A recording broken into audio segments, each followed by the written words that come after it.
Looking for Alaska, 136 days before.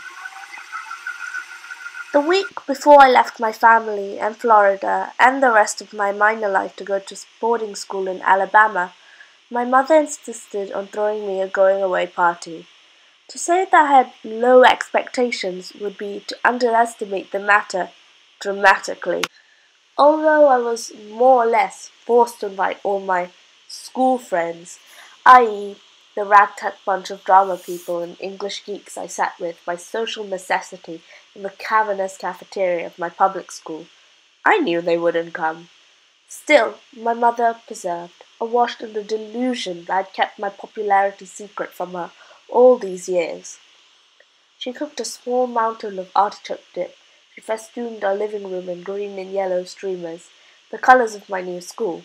She bought 2 dozen champagne poppers and placed them around the edge of our coffee table. And when that final Friday came, when my packing was mostly done, she sat with my dad and me on the living room couch at 4:56 p.m. and patiently waited the arrival of the goodbye to Miles cavalry. Said cavalry consisted of exactly 2 people, Marie Lawson, a tiny blonde with rectangular glasses, and a chunky, to put it charitably, boyfriend Will. "Hey, Miles," Marie said as she sat down. "Hey," I said. "How's your summer?" Will asked. "Okay, yours?"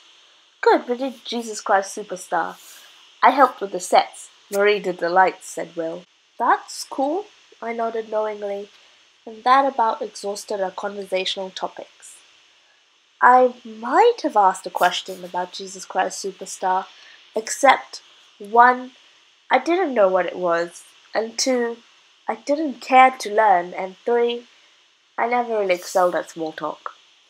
My mum, however, can talk small for hours, and so she extended the awkwardness by asking them about the rehearsal schedule and how the show had gone and whether it was a success.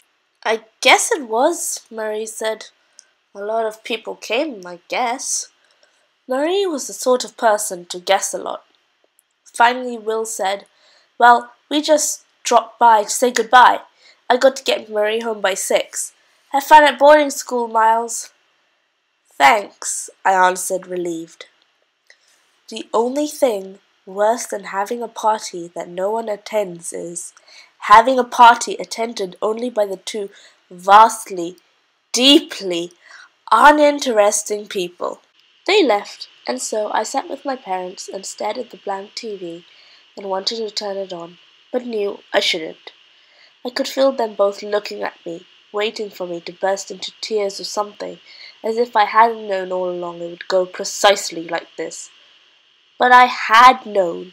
I could feel their pity as they scooped artichoke dip with chips, intended for my imaginary friends. But they needed pity more than I did. I wasn't disappointed. My expectations had been met. "Is this why you want to leave, Miles?" Mum asked.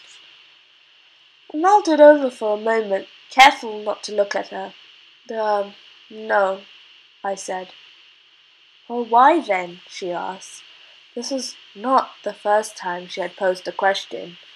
Mum was not particularly keen on letting me go to boarding school, and had made no secret of it. "Because of me?"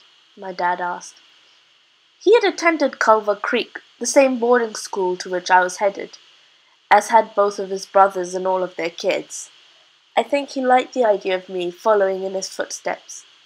My uncle had told me stories about how famous my dad had been on campus for having simultaneously raised, held, and aced all his classes. That sounded like a better life than the one I had in Florida. But no, it wasn't because of that.